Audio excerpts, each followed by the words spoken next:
Thank you. Good morning, Mr. Speaker. My question is to the Premier. While the Education Minister is busy bungling education negotiations and forcing teachers into job action, students and families are feeling the impact of this government's cuts.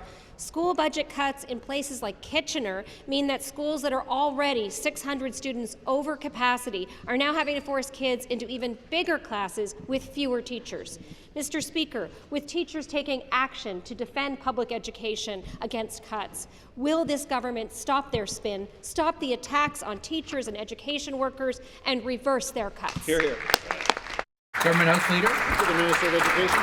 To the Minister of Education. Thank you, Speaker. Mr. Speaker, the government is going to continue to invest in the defence of public education. It's why, Mr. Speaker, we've increased expenditure to the highest levels ever recorded in Ontario history.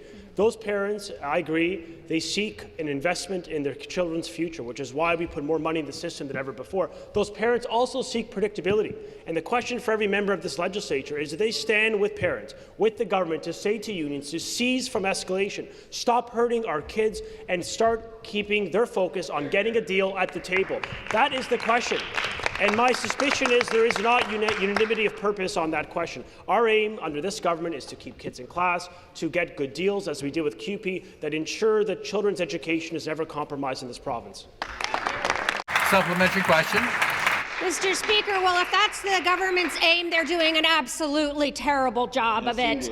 And inflating your spending numbers by throwing childcare rebates into that is complete fiction. Thank you. I want to go back to the Minister of Education this time. The minister wants to play the blame game, but it's his own government that's to blame for the absolute mess in our schools. The minister says he wants kids in class, but I have heard from kids whose classes are so full now, thanks to this government's cuts, that their desks are out in the hallway. The minister says he wants predictability, but the only thing predictable is this government's cuts are going to get deeper and more teachers will be fired and kids are going to suffer. The minister keeps saying he's being reasonable, but Mr. Speaker, in a world where 10,000 pink slips and overcrowded, underfunded classrooms are considered reasonable, we don't want any part of it. Reverse your cuts. Minister of Education replies. Thank you, Speaker. The way by which we avoid any further escalation is twofold. The first is for unions to consider mediation as a legitimate means to get a deal, because parents in this province are sick and fed up with every 3 years, Mr. Speaker, irrespective of the Premier and the party. It does not matter. What is truly the constant is that irrespective of party, there is escalation by the unions. And students of this province should not. They should not be compromise their education. There should be a continuum of education in the class.